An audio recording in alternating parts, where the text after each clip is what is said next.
From the Daily Detroit studio at Techtown, hello and welcome to your Daily Detroit for Wednesday, December 6th, 2023, sharing what to know and where to go in Metro Detroit. I am J.R. Stays, and usually you would hear Mr. Norris Howard on a Wednesday, but he is traveling. And so I couldn't think of anybody better to talk to, especially because we haven't caught up with him in a while. Engineer Randy Walker, how are you, sir? I am great to be in the new studio on this side of the microphone this time. Right? I want to say, and I've acknowledged you a little bit in other shows, but thank you so much for the technical support on this one and making this pretty big, heavy lift happen. I know we're going to talk a lot about it kind of at the end of the show because, talking about us, I don't know if that's necessarily what people want to listen to. Yeah, it was a great experience to helping build this place out, but yeah, we'll get to that later. For sure. I can't miss, and I can smell it from here. Mm-hmm. You've brought a libation, sir. Yeah, we actually teased this a few months ago. I stopped at Total Wine in Novi over the summer and picked up what I saw on the shelf, caught my attention, was the Kiss Detroit Rock Rum. So that is Kiss, the band. Oh, and it's obviously referencing Detroit Rock City. Absolutely. So, all right, now, is this one that you're supposed to drink with a tongue? I don't know what that means. Oh, you don't? That's right, because you're not a Kiss fan. Oh, gotcha. Yeah. You can keep your monstrously long tongue behind your teeth to sip this one.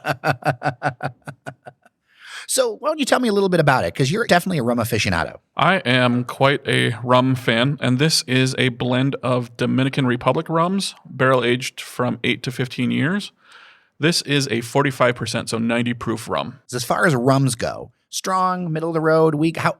Your everyday cocktail mixers are going to be 80 proof. Okay. And then there's an overproof category of rum. That's usually like 114 proof or so. So this is somewhere in the middle between an overproof and a everyday cocktail or sipper. So what are your initial expectations? As this is a freshly cracked bottle. Yeah, this is our first time trying this bottle. I don't have high expectations because of the gimmick. Okay. I tried some gimmicky rum for a video game a few years ago with Nick Britsky, and it was absolute garbage. So I'm kind of hesitant with these gimmicky products. It did take you a few months to bring this into the studio. It did. But let's give it a shot. It's got a nice brown color, but that could be additives. It could be natural. It's hard to tell with rum. So let's talk about the nose a little bit. It's pungent. It is. You get some of the ethanol, but then I also get notes of like dried fruit and like dark chocolate. Okay, because rum can have a number of flavors. Rum can have all sorts of flavors, yes. So for somebody who's just familiar with like the basic stuff at the bar, what's kind of the spectrum of flavors? Oh boy, rum can give you anything from, let's say fruity, fresh fruit or dried fruit. You can get like spicy notes like baking spices, cinnamon, nutmeg, allspice. You can get vanilla flavors. You can get caramel flavors. You can get some buttery, caramelly notes. You can get nuts. Almonds are a common flavor that you'll taste in rum. So what would you, for somebody who's only, say, had Captain Morgan, right, which is, I think, the most popular rum. Yeah, Captain Morgan's a spiced rum, so that's got definitely additives in it for sure. These rums that have like baking spice notes or whatever, those are naturally occurring from the chemical compounds that are developed through the rum making process. All right, well, shall we, sir? Absolutely. Cheers, my friend. Cheers. That'll wake you up. But better than I expected. Yeah, I'm pleasantly surprised on the first sip. Now, is this, because not everyone sips rum, but you do. Is this a sipper rum or is this a mixer rum? I would say this is definitely a sipper. Okay. So you would do this on its own. Would you do it on the rocks? I kind of like it as it is. I would try it on the rocks, but I like it.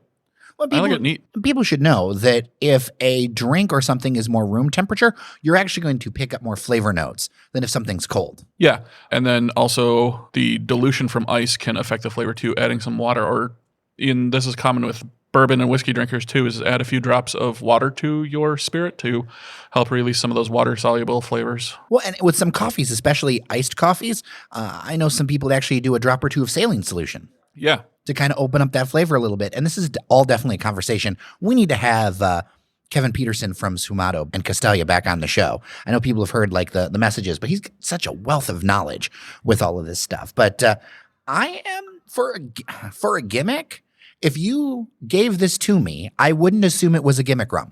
Yeah. I get those same dark chocolate and dried fruit flavors that I smelled in the taste. You can definitely feel the strength of this. You can tell it's a little bit stronger than an 80 proof. Mm-hmm. And then little bits of citrus and maybe some almond. Yeah, lots of good flavors in here. And as always, friends, 21 or over and consume responsibly. But yeah, I'm glad you brought this over, Randy. Yeah, I was thinking about leaving this here. Add it to our collection of knickknacks, maybe next to the bottle of, what is that over there? That's moonshine. That's Detroit City FC moonshine given to us by a listener. I will never open that bottle because I am terrified of most moonshines. Okay. Yeah, well, this bottle's open, so we can leave it over there. And if we need a little nip while we're recording, it's there for us. Something to welcome folks in. Absolutely. All right. We were men about town. Because usually Devin O'Reilly is the man about town. But you and I had the chance to go to Noel Night together. And I mentioned a few of these things, but there's 2 points with this that I think are important. One, this was your first QLINE experience. You've been around the city for a long time. You've lived in the city now for a year. I think that's going to be kind of the theme of the episode, right? You're 1 year in the city proper. Mm-hmm. You had never ridden a QLINE, and this was your first Noel Night. So let's talk about it, specifically the QLINE, which we took in and then we took out. We parked away from it because it was a crazy town for parking. And if you can do something like the QLINE, then there's actually a transit lot that you can use for free. There's other places that you can park where you're not in the thick of it and not feeling like you're going to pay $1 bazillion. Yeah, we parked at the transit lot right here, just around the corner from Techtown. And it was just across the street to get onto the QLINE station. I've never ridden the QLINE before just because it didn't really go anywhere I needed to go. Now, had you ridden mass transit in other cities? I have ridden the trolley in Memphis. Oh, that's where we did that together. We did that together? We did not. We did walk in Memphis as well. Actually, we did walk that was a great walk. I got to say, that was a great time we had in Memphis. I've taken the People Mover plenty of times. Okay, but not like a Chicago CTA or New York subway or something like that. I have never been to New York or Chicago. I'm going to start a fund, listeners. Take Randy to Chicago or New York or somewhere fund to ride the train. And I think we need to Photoshop you like doing like a woo, like hanging out the side of the train and raise money for a Daily Detroit trip. There we go. So what were your initial thoughts? Getting on the QLINE and riding the streetcar down to Noel Night was a great first experience, good first impression. It was fairly quick after we arrived, and it got us right to where we needed to go fairly easily. A couple of other riders, it seemed to be maybe their first time too, because they got up at stoplights instead of at their stop. Oh yeah, that's right. That's right. But just no complaints on the way down. Yeah, on the way back, it was a little bit more of a sticky wicket. On the way back was rough. We got to the station, the streetcar arrived, the doors opened, and nobody got off. A few people tried to squeeze their way in, but there was not room for us, so we decided to wait around for the next car, and it took way longer than it should have. Yeah, the time just kept droning on because it was only going to be a few minutes. So we're like, all right, it'll be fine, whatever. Gets to me, I think, a couple of pet peeves. One, if you are a QLINE rider or somebody who's a transit rider, you need to take a page from other places and you got to go. I know it's hard because there's steps, but if your station is a bit way out, going up into like the seated area of the QLINE instead of staying right in the middle can open up so many seats for people. Like every car that I saw that was full, it's like they only stayed at like the bottom part. Because if you haven't ridden the QLINE, there's like a couple of steps up on either side for kind of each, because it's kind of like 3 sections. There's a middle section and then a front and a back. And a lot of people were not going up there for that standing room. They were only staying in the middle. And that actually kind of limited the amount of people that it could carry. I kind of credit that to the fact that, we have a lot of people in our region that just aren't like used to riding transit like that. But there also needs to be, and here's the thing, there is a transit only lane going southbound right outside of LCA. I couldn't help but think that needs to be extended all the way. And I know it's like an original sin of the design, but people trying to park actually kind of got in the way because it runs next to the parking lane. And it wasn't even just people trying to park. There were people parked on the tracks with their hazard lights on, like, oh, I'm going to be a quick trip. No, you're delaying dozens to 100 people because you are making a quick trip. Yeah, that needs to be like a no waiting zone. And I know that there are transit police that kind of try to keep that moving, but it's difficult to manage. So it would be interesting. I wonder what people think. My experience is that for most days, I don't think Woodward has enough traffic on it where making it mostly a transit only lane would hurt, especially once you get out of Grand Circus Park. Absolutely. There are way too many lanes on Woodward for everyday traffic. Yeah. And I mean, we can't turn back time, right? We can't play a share and put it in the middle of the road. So I guess we kind of got to do the best we can. So Noel Night. Yeah, that was fun. As soon as we got off the QLINE and walked a few blocks to get into the heart of the festivities, we came across the Detroit Party Marching Band. That was awesome. When in doubt, follow the marching band, and we followed them, and they went around the corner and set up in the garage. Is that a garage space? Yeah, it's a like a driveway garage. space Yeah, right next to Bon Bon Bon. We got to see them perform, 3 or 4 songs. That was a ton of fun. Super entertaining, great music, good performances, really hyped up, and getting the crowd hyped up too. And yesterday Cheyenne corrected me about the sousaphone versus the tuba, which Yes. you also did as well. I felt like an idiot after all that. That's okay. It's a common mistake among people who are not band members or former band members. Were you a former band member? Absolutely. Okay, what did you play? 6 years. I started on the trumpet and then moved to the baritone euphonium. And my senior year, I was actually the drum major. Okay, I'm gonna sound stupid. What's a euphonium? It is like a small version of a tuba. Okay. They come in 2 versions. There's a concert version that you sit on the lap like a tuba. It's just smaller. And then there is a version that looks like a large trumpet that you can hold for marching. I always marched with a concert one, though. It was easier. Can you still play? It's been a while. I think so. I remember how to make the notes. Probably 5 or more years ago, I went back to my high school's homecoming and did an alumni performance. So I think I could still play. I can still read music.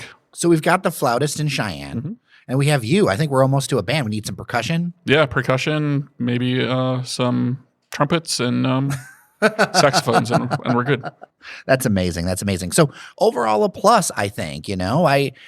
I've always enjoyed Noel Night. I've mentioned that before. I'm glad that you got the chance to experience it. I really am. Yeah, and a bunch of those shops I'd never been in before, so it was great to check those out. Yeah, that's the funny thing is that you can be so around Detroit and near Detroit and all those things, but there's always something new to discover for somebody. So I don't, I've learned over the years to never assume that somebody's done everything, Yeah, this is a great chance to familiarize yourself or learn what's out there. Mm-hmm. Normally when you say, hey, I need a gift or something, you're going to go to whatever shop you're familiar with. So this is a great time to go familiarize yourself with those shops so that next time you have an idea or a goal in mind, you have other places that you can fulfill it. Speaking of shops, let's talk about retail. Now, I had mentioned this forum that Dan Gilbert was a part of, and we really focused on the transit part, but something appropriate to bring up with you, as it is your 1-year City of Detroit anniversary, is we're going to talk about retail shops. And Dan had mentioned some retailers that are possibly going to go into some spaces that he controls downtown. So I'm going to walk through this list a little bit. I'll give my thoughts, you give your thoughts, and we can discuss. And then I think we should talk about some of the things that maybe we'd like to see, 1 or 2, added on. Now, obviously, this is a focus on kind of what the Brits call a high street retail, that kind of thing. This isn't going to be a everyday thing, right? Because when you're thinking about Woodward Avenue and these places, it's really about those like signature shops because downtown's such a regional draw, So what are some of the ideas that Dan Gilbert had? Yeah, he's working on a Lego store. Okay, I love Lego. The store in Somerset is fun. It's also far away. It is far away. And it's far away for other parts of the region. Absolutely, yeah. That's one thing I've learned. Like if you're coming from the east side, like, I don't know, I'm going to pull things out of a hat, Fraser or Clinton Township or something, or you're coming from downriver, it can be quite a haul. It's also really family friendly, which I think is good. I think one of the biggest changes I have seen in the last 5 years is the increase in the number of strollers and parents and families. I've seen that market increase in this area. And it's definitely something that, I think a lot of people find interesting and find that they'd use. Sure. a Levi's denim store. Yeah, I think there is a lot of emphasis currently on high-end fashion, and something more everyday wearable is a great idea. Jennifer Crawford, All Things Detroit, does a great event every year and a bunch of events. She is a really dynamic person. I remember making a joke. We were talking about what are the things that we really need? And I was like, I don't mean to be weird, but it's really hard to find pants, just regular old pants. Yeah, that are a reasonable price and not $350. And hey, I'm all for your custom, tailored garment, whatever, but your fine podcaster here cannot afford $300 pants. Now, if you'd like to give either Randy or I $300 pants, we're all ears or all legs. Yeah, Levi's regularly run $70 for the pants I wear. Well, and this was before Carhartt had opened. Yeah. This was some years ago. So Carhartt definitely helps with Sure. a little bit of that. Aloe Yoga. I'm not a yoga fan. I don't know what's special about Aloe, so. I've seen a lot of yoga places open. In fact, Is this an actual yoga studio or is it just a yoga equipment space? it's a shop. I mean, Lululemon, not Lululemon. Lululemon is done well. I could see this doing well. It's the kind of thing that takes off. People are really into that kind of stuff. Lush Cosmetics, which I actually visited them shopping for gifts when I was in Lincoln Park in Chicago. It's really interesting to see that as a strong possibility. Yeah, more options are always great. I'm not a cosmetics person myself. I buy my face care stuff at the big box stores, but So you have a face routine? I mean, I use some Neutrogena and some lotion. Okay. I don't know that it's a routine, but We could always try those eye masks. Someone wants to send us eye masks. They're like the cucumbers. We do it. Apple Store. This has been the great white whale for a long time. I'm pretty zoned in on where it possibly could be in the area. Dan Gilbert says it's not quite together yet, but definitely teased it in one of the articles. He said, don't print it, but obviously everybody's going to print it because it's the Apple Store. I feel like this is right up your alley. yeah, Apple stores are great. Not only are they a good place to go and pick up computers and accessories, but Apple stores also have the repair and support options and the training classes. That's another thing that it actually takes a long time to go to. Or what is our closest store? Somerset? Somerset, And there aren't that many stores in the region, are they? Aren't they mostly in the outer suburbs? Somerset, 12 Oaks, and Briarwood all have Apple stores, I believe. So if you're in certain areas of this region, you got a long way to go. Yeah, absolutely. So in reality, not just for people who live down, but like as far as geography goes, downtown Detroit could actually be pretty practical. It could, yeah. Definitely for Grosse Points area, downriver. Yeah, like Wyandotte I could think of and things like that. All right, this one's a for sure. Chipotle. Are you a Chipotle guy? Qdoba is better than Chipotle, and the guacamole is free. So I'm not a Chipotle fan. We had Also, I don't think Chipotle has much flavor at all, to be honest. Okay, so I knew a guy some years ago that actually started a website that was pro bringing Chipotle to Detroit. It was a whole thing some years ago. Like it was actually a goal. It reminds me of online discussions back in the day when everybody was like, you know what Detroit really needs is a cheesecake factory. No, it doesn't. We do have a sugar factory. Yeah. The Chipotles that have opened recently around the area have also been poop shows as far as crowds and orders and things like that. I don't know if it's just because they're so much more popular that they are packed or if they are also mismanaged and misrun, but I have not had a good Chipotle experience. Sometimes I do go or stop by just because it's what's nearby, but I've not had a good local Chipotle experience in quite some time. I think I've got like a $25 gift card sitting around. We're going to have to go try it when it opens. I mean, we'll do it for the people. Sure.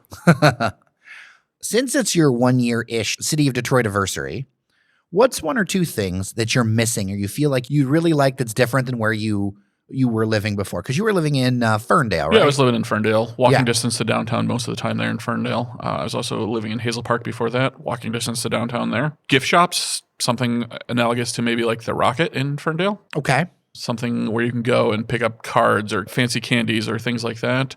Or even just a gourmet snack shop like a chocolatier or some fancy snacks. So we were over at Monger's. You don't feel like that fits that bill? Yeah, I think that is a good start. Something along the lines of more snacky. There's a lot. Monger's is more grocery and food items. I'm thinking more. Are you thinking in the frame of your neighborhood, which is on the Near East Side, or are you thinking? I'm thinking more closer to downtown, probably. Someplace that it would be an easy stop in when you're doing a bunch of other things on the high street style. Is there something that you would like to see in your direct neck of the woods or walkable? I've got a couple bars. I've got a couple coffee shops. There's not really a men's apparel anywhere near me. Not that I would buy a lot of it, but it would be nice to, maybe browse the new seasonal items and pick up one here and there every season. What about the ever elusive City Target, City Target would be super convenient, super helpful. regardless of where it is in the city? I don't know about regardless of location. Midtown would be fine. The proposed location. Which for people who aren't up to speed, there's been rumors and talk and whatever about Mack and Woodward forever. But part of the issue is that Mack and Woodward project was supposed to go in, hasn't really gotten off the ground yet. Although there is a ton of beautiful progress over at the Bonsdale Theater and on the hotel over there. Maybe on another location on the outskirts of the greater downtown area. Maybe not directly in the greater downtown. I think just for a convenience factor, trying to get to it quickly is key. For sure. So if you're feeling like you're missing something or miss something or there's something that Randy should know about or we should know about, 313-789-3211. That's 313-789-3211. Would love to hear your thoughts or your experiences and celebrating Randy's City of Detroit anniversary. And dailydetroit@gmail.com if you'd rather write it down. That's dailydetroit@gmail.com. Now, to close out the show real quick, Randy, we are in a pretty beautiful space right here. And thanks to, working with Techtown to make some of this stuff happen. And of course, we're going to share all kinds of details as time goes by. We're kind of dribbling it out. But with you here, let's talk about the tech side, because it's quite the accomplishment. I got to tell you, I could not have done it without you. And I am so internally glad after everything, whether it was the fire, whether it was the pandemic and all the other stuff. People who've known the show for a long time knew that at times we would sometimes record at the Detroit Shipping Company and things like that. It's not that we always need this to do the show, but it's really great to be in a spot where we can look out and see the city and and people can come and visit us. And I mean, it's something where it literally almost brought me to tears the other day. It's a special thing. So Randy, technically and everything else, what are your thoughts? Yeah, we've got the great equipment to record multiple people. So whenever we have guests or multiple co-hosts that episode, we've got the gear we need for it. We installed some lighting so we can start doing some video content here out of this studio. I think we are good to go. Did you think I was crazy when I brought this to you? No, I like the idea of having a studio in the city in a easily accessible location where people can walk by and look in and see what we're doing if we happen to be in here. I like that we are in a community space here in Techtown. It's a great location inside the building. Techtown itself is in a pretty great location as well. Yeah. So what was the biggest challenge in this thing? I'd say we built this thing pretty fast. Yeah. We were here several late nights trying to hang curtains and put up the new lights, and you even got over a little bit of your fear of heights. Yeah, climbed a little bit. We repositioned things quite a bit, so just move fast and see how it works, and if it doesn't, move it again until it does. Yeah, I mean, we were able to save from the old studio the big sign that one of our listeners made for us. We've got a little bit of like a Detroit gallery wall, the Hudson's couch, because I'm a Facebook Marketplace guy, and you know this. Like, one thing I learned when I did things years ago, when you do things a while ago and you're first and fresh, you're like, we got to buy everything new. And then when you get into doing things for a while, you're like, Facebook Marketplace and use stuff as your friend because you can save so much money. Sure, you got to do some hunting and whatever, but like this table here is 5 feet across on each side. You're not going to find that at IKEA. You know what I mean? Plus, buying secondhand gives you the opportunity to find different styles of things. That couch hasn't been in style for decades. It's still great. It looks cool. It's got the retro vibe. So browsing secondhand is a great way to kind of jazz up the space. Yeah, and another thing we added was we found this old metal bookcase over here. And the great thing of it is because it's a little dinged up or whatever, I think it goes with the vibe. But actually, we're having guests and things sign it over time. So there's a place where people can kind of leave their mark to this thing. Because at the end of the day, this is a community space. It's about leveling up and doing some things. I know that Norris really is pushing us to try to do a live stream before the end of the calendar year. Let's see if we can make that happen. If listeners are interested in that, send me a note. If you're a member, maybe you want to come by and see us do it. It would be great. So I guess that's the tech side of things. Randy, thank you so much. I really appreciate it. Yeah, if anybody has any specific questions about the gear we use, feel free to shoot us an email, and I'd be happy to answer those questions as well. Now, another thing that we've gotten a few tech requests for, and I want to bring it up real quick, is about listening apps. I know that there's been a lot of change in the space. Recently, Stitcher shut down. Google Podcasts in some time is going to sunset. There was some other drama with another listening app, and I know that people listen to the show in like a variety of ways. The one way I would not suggest doing it is on a website by Apple Podcasts. Now, listen to Apple Podcasts like in your app, but we had one soul who was listening to the show on the Apple Podcast preview webpage, which is not an optimal experience. They were very upset, and I had to apologize. That's something we don't control. Yeah, it's way better to use one of the listening apps because it will automatically download new episodes for you. So whenever you open the app, it's ready to go. You don't have to go out and search for new episodes to the website every time. You'll get a notification if you configure it that way. So check out some of our favorites would be Overcast or Pocket Cast. Yeah, and of course, if you're used to Apple Podcasts or Spotify, I mean, most people are over there too. Anything that you're using, we'll try our best to give you help if you're having any kinds of issues. So Engineer Randy is here for that. dailydetroit@gmail.com. All right. Good to see you, Randy. Wonderful spending some time with you on a Wednesday. And thank you for bringing some liquid gold. Yeah, I'm looking forward to spending more time in this studio. With that, I am Jer Stays. And I'm Randy Walker. Thank you so much for listening. Remember that you are somebody. We'll see you around Detroit.